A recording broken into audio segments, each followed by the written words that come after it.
How important is consistency in business? Does consistency matter for your business success? Especially when you are a solopreneur, you might find that you struggle with consistency. So does that mean that it's the end of the world? Let's talk about that in this video. Today, we are going to talk about what is beneath that worry about being inconsistent, including the truth about consistency after we remove it from toxic hustle culture. 3 things that are better for you to focus on rather than fretting about consistency, plus a bonus question to ask yourself which might surprise you, and 3 steps for improving productivity and doing what you want to do. But first, who am I to speak on this? As an anti-hustle productivity strategist and life coach for solopreneurs, I work with people just like you who struggle with time management, work-life balance, and staying focused and on track with their goals. You want to do the things that you say you'll do, but taking action on your ideas isn't always so easy. You are not alone in feeling that way. This video is a really good starting point for you to begin adjusting your approach. And when you're ready, I do recommend that you book your coaching sessions with me so that we can take this to the next level. I'm not consistent. Have you said that? Let's talk about what you're really saying when you think to yourself, I'm just not consistent. Over the years, I have had many clients come to me with that same concern. They're worried that they won't be able to be a productive, successful solopreneur if they lack the skill of consistency. When you say, I'm not consistent, those 3 words speak volumes. For instance, here are some of the things that might be underlying that statement. What does it say about me if I'm not consistent? That must mean that I have no ability to be disciplined. That's so shameful. Or, if I'm not consistent in my business, I won't be able to keep it afloat. I guess this just isn't going to work out. Or, inconsistency is synonymous with laziness and failure. Therefore, I must be lazy or a failure. There's a lot to unpack here. That's why it's so important to understand what is beneath the surface, so that we can work through what you are making it mean about yourself when you believe that you just aren't a consistent person. What you think about yourself and your mindset about your relationship to your business directly affects the actions that you take. The truth about consistency is that it is all wrapped up in toxic productivity. From the perspective of traditional toxic productivity, consistency is the holy grail and secret to business success.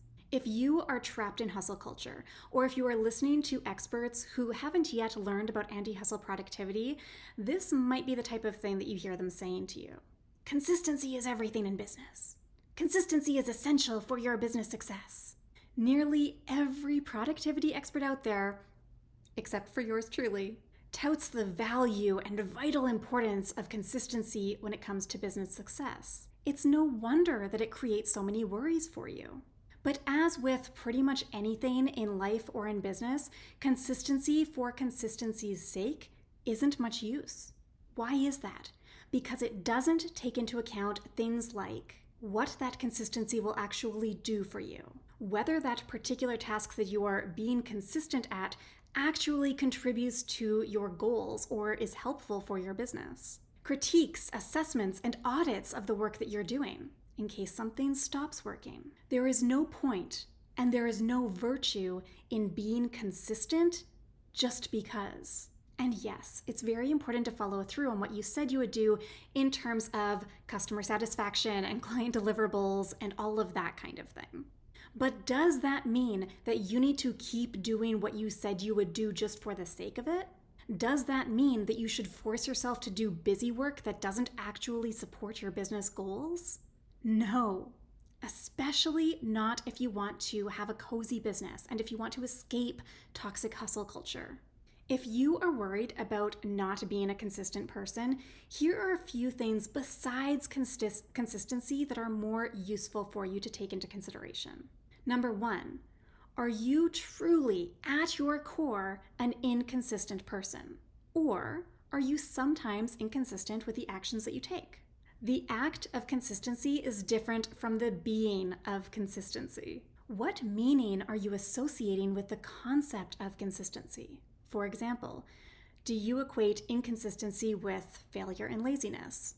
That's indicative of toxic hustle culture. Number 2, what do you think you need to be consistent about? And why do you think that?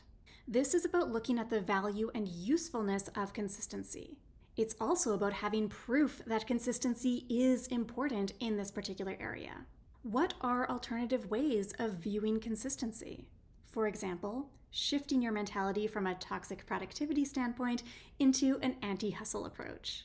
Number 3, if consistency really is important in this instance, what would another iteration of consistency look like?